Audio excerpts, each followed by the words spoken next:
Okey, bagi anda yang ambil Asrar Abdul Jabbar pada 22 bulan 3 ni, insya-Allah tuan semua menjadi kebiasaan pada bulan Ramadan ni, semua dah tahu dah. Apa yang Ustaz akan kongsikan, itu tuan semua, Ustaz akan buat kembaran minda anda ke Mekah. Ni kan ramai dah bertanya dah. Masuk bulan 1 baru ni dah tanya. Masuk bulan Rejab, Ustaz bila nak buat? Jadi kan nak buat ni? Ramai tanya, insya-Allah Ustaz akan buat kembaran minda anda ke Mekah. Ustaz akan bawa anda dengan minda anda ke Mekah. Insya-Allah kita sampai di sana. Insya-Allah kita dapat buat tawaf, kita dapat sembahyang dalam Kaabah apa semua. InsyaAllah. Yang ni yang ditunggu-tunggu oleh murid-murid Ustaz yang mana mereka ni mana dah pergi 2-3 kali. Ada yang setiap tahun mereka join, mereka dapat kelebihan-kelebihan daripada pengembaraan tersebut. Jadi tuan semua, kalau anda ingin nak pergi mengembarakan ke Mekah dengan minda anda, insya-Allah pada 22 bulan 3 ni kita tuan tak akan bersama dengan Ustaz, tapi syarat anda kena join kelas iaitu Asrar Abdul Jabbar. Dan juga apa syarat dia tuan semua, ada syarat dia sebelum anda mengembara minda anda ke Mekah.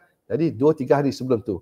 2-3 hari, contoh kalau hari Sabtu, hari Khamis tu, hari Khamis, hari Jumaat dan hari Sabtu tuan-tuan semua, ketiga hari tu tuan-tuan tidak boleh makan makanan yang bersangkut paut dengan binatang-binatang. Seperti semua, telur, ikan, daging, ayam, apa semua yang bersangkut paut dengan binatang. Walaupun madu pun tak boleh. Madu pun bersangkut paut dengan binatang juga. Tuan tak boleh. Jadi kalau anda biasa buka puasa dengan madu, hold dulu untuk 2-3 hari tu, selepas tu baru anda boleh makan, insya-Allah. Jadi kenapa dan semua, ini adalah untuk memudahkan anda mengembara minda anda. Kalau anda sering memakan benda-benda, kalau ikut Syekh Mahmud Menggelani, dia kata daripada Madinah, dia kata apa dan semua, masa Ustaz jumpa dia kata, Ustaz, kalau kamu nak mudah ringankan rohani kamu, ringankan minda kamu, jangan banyak makan makanan yang bersangkut paut dengan binatang-binatang. Jadi insya-Allah pada 22 bulan tu, insya-Allah kalau anda dah complete semua, anda join Asrar Abdul Jabbar, insya-Allah Ustaz akan bawa tuan-tuan semua bersama